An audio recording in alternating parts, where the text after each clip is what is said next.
प्रयागराज में इन दिनों सिर्फ भर्ती परीक्षाओं को लेकर ही नहीं बल्कि कोचिंग संस्थानों पर भी हुई कार्रवाई को लेकर बड़ा विवाद खड़ा हो गया है। हजारों छात्रों के प्रदर्शन से ठीक बाद शहर के 3 बड़े कोचिंग संस्थानों को सील कर दिया गया है। अब छात्र सवाल पूछ रहे हैं कि क्या ये महज नियमों के उल्लंघन पर हुई कार्रवाई है या फिर आंदोलन में शामिल होने की कीमत। दरअसल कुछ दिन पहले प्रयागराज में हजारों प्रतियोगी छात्र सड़कों पर उतर आए थे। छात्रों का आरोप था कि लेखपाल भर्ती समेत कई परीक्षाओं में गड़बड़ियां हुई हैं और भर्ती प्रक्रिया में पारदर्शिता नहीं है। और इसी के साथ कोचिंग संचालक भी छात्रों के समर्थन में खुल के सामने आए। उन्होंने छात्रों की मांग को समर्थन दिया और साथ ही भर्ती प्रक्रिया पर सवाल भी उठाए।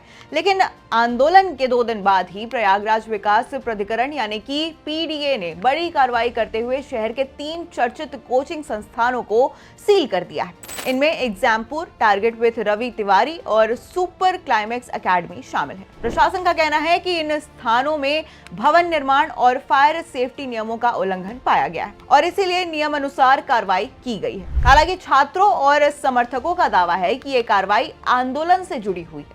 सबसे ज्यादा चर्चा एग्जामपुर के संस्थापक विवेक सर की हो रही है। उत्तर प्रदेश के एक साधारण परिवार से आने वाले विवेक कुमार ने YouTube के जरिए एग्जामपुर को देश के सबसे बड़े प्रतियोगी परीक्षा प्लेटफॉर्म में शामिल कर दिया। यूपी पुलिस, रेलवे, एसएससी और साथ ही अन्य परीक्षाओं की तैयारी कराने वाले विवेक सर अपनी लंबी मैराथन क्लासेस और आसान भाषा में पढ़ाने के लिए जाने जाते हैं। लाखों छात्र उन्हें ऑनलाइन फॉलो करते हैं। अब ऐसे समय में जब यूपी पुलिस भर्ती परीक्षा बेहद करीब है, उनके संस्थान के सील होने से छात्रों में काफी ज्यादा नाराजगी बढ़ गई है। अब इस लिस्ट में दूसरा बड़ा नाम है मारूफ सर का। प्रयागराज के चर्चित मैथ्स टीचर मारूफ सर सुपर क्लाइमेक्स एकेडमी चलाते हैं। इंजीनियरिंग की पढ़ाई कर चुके मारूफ सर गणित को आसान तरीके से समझाने के लिए छात्रों के बीच बेहद लोकप्रिय है। सोशल मीडिया और यूट्यूब पर भी उनकी बड़ी फैन फॉलोइंग है। कोचिंग सील होने के बाद उन्होंने कहा कि परीक्षा से ठीक पहले क्लासेस बंद होने से सबसे ज्यादा नुकसान छात्रों का होगा।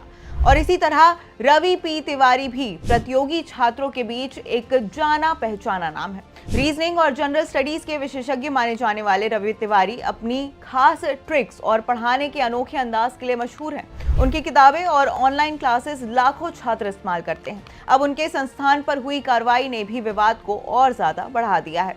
अब छात्रों का कहना है कि 8, 9 और 10 जून को होने वाली यूपी पुलिस भर्ती परीक्षा से ठीक पहले ये कार्रवाई उनके लिए बड़ा झटका है। उनका तर्क है कि यदि भवन का फायर सेफ्टी से जुड़ी कोई अनियमितता थी तो प्रशासन परीक्षा खत्म होने के बाद भी कार्रवाई कर सकता था। लेकिन परीक्षा से कुछ दिन पहले संस्था बंद होने से हजारों छात्रों का फाइनल रिवीजन प्रभावित हो गया है।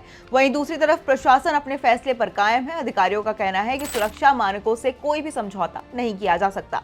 संयुक्त जांच में नियमों का उल्लंघन पाया गया है और साथ ही इसीलिए कार्रवाई करना जरूरी था। प्रशासन का दावा है कि ये पूरी तरह कानूनी और नियम आधारित कार्रवाई है जिसका किसी आंदोलन या प्रदर्शन से कोई भी संबंध नहीं है। अब फिलहाल प्रयागराज में ये मुद्दा शिक्षा से आगे बढ़कर राजनीतिक बहस का हिस्सा बन चुका है। एक तरफ छात्र और शिक्षक इसे आवाज उठाने वालों के खिलाफ कार्रवाई बता रहे हैं तो दूसरी तरफ प्रशासन इसे सिर्फ नियमों के पालन का मामला बता रहा है। लेकिन इतना तय है कि परीक्षा से ठीक पहले हुई इस कार्रवाई ने हजारों अभ्यर्थियों की चिंता काफी ज्यादा बढ़ा दी है।